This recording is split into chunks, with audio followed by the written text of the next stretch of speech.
Halo Sobat Football Lovers, kembali lagi di channel Bal News 2. Nah, kali ini di channel ini kami membahas berita seputar olahraga sepak bola. Dari mulai berita timnas Indonesia, informasi Liga Indonesia, informasi Liga seputar internasional. Bagi kalian yang belum subscribe channel ini, bisa langsung di subscribe dan nyalakan loncengnya agar kalian tidak ketinggalan video terbaru dari kami. Baiklah, langsung saja kita masuk ke video pembahasannya. Jens Raven pancing emosi Timor Leste, taktik Indra Syafri dipertanyakan. Pelatih Baladewa dukung timnas Indonesia U20 juara grup dan lolos Piala Asia U20. Sintayong tegaskan fokus bawa timnas Indonesia ke Piala Dunia. Martin Pas kendalkan Indonesia ke rekan satu tim.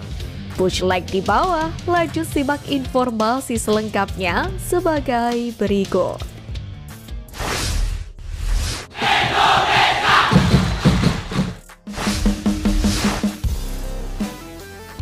Jens Raven pancing emosi Timor Leste, taktik Indra Syafri dipertanyakan.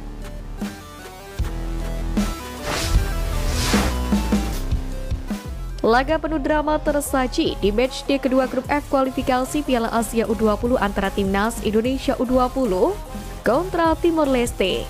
Berbekal kemenangan telak atas Baladewa di laga perdana, Indra Syafri kembali menurunkan formasi 3-4-3 dengan tidak banyak perubahan yang terjadi. Menariknya, pada laga kali ini skuad Garuda Nusantara mampu unggul lebih cepat lewat kaki Jens Raven. Tak berselang lama, Rizky Afrizal pun berhasil menggandakan keunggulan menjadi 2-0.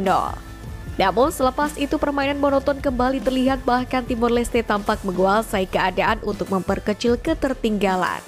Drama pun terjadi ketika pemain Timor Leste terpancing emosi oleh aksi Jens Raven. Sontak, Jens Raven hanya membalas dengan senyuman, seakan menunjukkan adanya perbedaan kualitas pemain. Skor 2-0 pun bertahan hingga babak pertama usai. Di babak kedua, template taktik Indra Syafri terlihat ketika ia kembali menduetkan Jens Raven dengan Ragil. Formasi pun berubah menjadi 3-5-2. Berniat mengulang keberhasilan di laga sebelumnya, timnas Indonesia U20 harus meladeni usaha Timor Leste untuk mencetak gol. Terbukti, negara tetangga tersebut mampu memperkecil kedudukan menjadi 2-1. Beruntung, di menit 77 Ragil berhasil menjebloskan bola dan membuat skor 3-1 bertahan hingga babak kedua usai.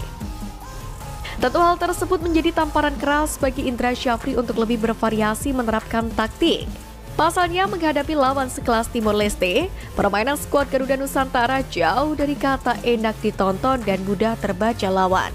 Petaka pun akan datang ketika timnas U20 menghadapi lawan yang berat, namun Indra Syafri hanya menerapkan strategi yang terbilang template. Menariknya, Indra Syafri pun menegaskan bahwa dalam sepak bola, bermain cantik saja tidak cukup dan menilai kunci utama permainan adalah meraih kemenangan. Untuk itu, mari kita lihat pembuktian sang pelatih di laga pamungkas menghadapi Yaman pada minggu nanti, di mana laga terakhir itu akan menjadi krusial untuk memperebutkan posisi puncak klasmen serta otomatis lolos ke Piala Asia U20 2025. Pelatih Baladewa dukung timnas Indonesia U20 juara grup dan lolos Piala Asia U20.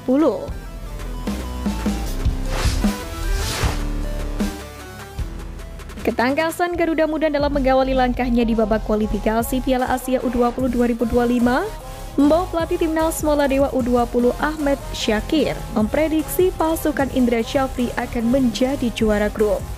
Hal ini bukan sekedar prediksi belaka. Pasalnya kesebelasan yang ia pimpin telah merasakan kekuatan timnas Indonesia dan dipaksa menyerah dengan skor 0-4 di hadapan pendukung timnas Indonesia, yakni di Stadion Madia Gelora Bung Karno pada Rabu kemarin. Lebih dari itu, Syakir merasa Indonesia layak menjadi juara grup karena selain faktor perbedaan kualitas pemain, juga karena persiapan Garuda yang sangat panjang. Kalau kita ranking kelompok ini di grup F, menurut saya Indonesia nomor 1 dan nomor 2 Yaman, kata Syakir. Rupanya hal ini pun tak membuat Indra Syafri besar kepala. Dalam hal ini, ia meminta timnas Indonesia U20 untuk fokus satu per satu pertandingan di kualifikasi Piala Asia U20 2025. Tadi saya meeting dengan para pemain timnas Indonesia U20. Kita selesaikan satu per satu pertandingan lebih dulu. Kami menganggap semua tim yang bermain di sini akan merespon dengan baik dan tidak pernah menganggap 3 tim ini mana yang lebih baik dan mana yang kurang, kata Indra Syafri. Timnas Indonesia U20 sendiri ditargetkan lolos ke Piala Asia U20 2025. Untuk itu, Garuda Nusantara harus menjuarai grup F kualifikasi Piala Asia U20 2025 atau 5 runner-up terbaik. Sementara itu, melihat peluang yang ada, striker andalan timnas Indonesia U19 Jens Raven optimis pasukannya bisa membawa Garuda Nusantara untuk lolos. Kepercayaan diri Jens Raven semakin tinggi bisa mencapai target tersebut karena timnas Indonesia baru saja menjuarai Piala AFF U19 2024.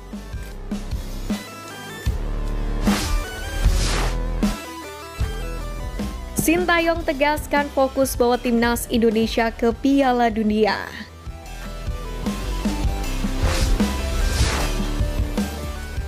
Meski secara nyata dapat disaksikan peningkatan kualitas timnas Indonesia, namun demikian progres naturalisasi sampai saat ini masih banyak ditentang karena dianggap menyulitkan pemain lokal untuk membela timnas Indonesia. Hal ini bahkan sudah sampai ke telinga Sintayong. Pelatih asal Korea Selatan ini pun berharap pemikiran seperti itu untuk disingkirkan. Karena tak dapat dipungkiri berkat pemain naturalisasi, kini level skuad Garuda sudah bisa bersaing di Asia bahkan dunia. PSSI sendiri juga meminta untuk semua pihak memberhentikan statement yang berpotensi memecah belah sesuatu yang sebenarnya baik-baik saja dan bahkan bisa diterima oleh seluruh pemain. Karena alasan itulah PSSI pun sejauh ini masih gencar melakukan naturalisasi pemain keturunan.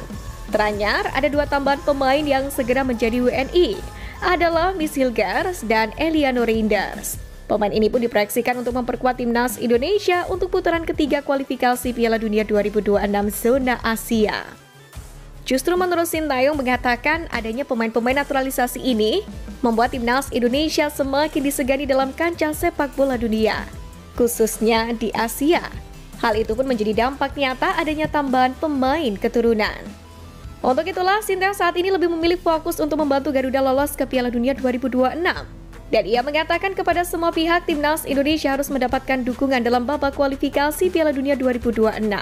Sebab kans timnya tampil dalam putaran final Piala Dunia 2026 kini cukup terbuka.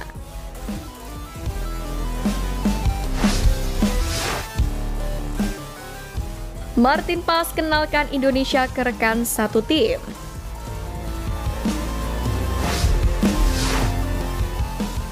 Di tengah guncingan mengenai pemain keturunan, kiper skuad Garuda Martin Paes yang baru menyandang status WNI ini ikut memperkenalkan Indonesia kepada teman-temannya di Amerika Serikat. Saat ini Paes memang sedang tinggal di Paman Sam karena berkarir bareng FC Dallas. Di unggahan Instagram terbarunya, Paes memposting video yang menunjukkan dirinya sedang berada di restoran Indonesia yang ada di Dallas. Martin Paes sendiri bak melakukan promosi dengan memperkenalkan Indonesia ke temannya itu lewat makanan. Memperlihatkan teman-temanku hidangan Indonesia, tulis Paes. Usai penampilan apiknya bersama timnas Indonesia, nama Paes memang kian beken. Pasalnya, performa gemilang juga ia teruskan bersama klubnya FC Dallas. Bahkan dalam beberapa pertandingan terakhir, Paes mencetak sejumlah rekor bersejarah bersama klub setelah meraih kemenangan 3-1 atas Los Angeles LC atau LALC 3-1 di Stadion Toyota pada hari Minggu kemarin.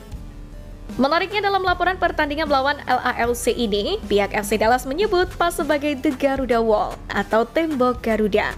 Kiper 26 tahun itu tampil luar biasa dengan melakukan 5 penyelamatan saat melawan LALC.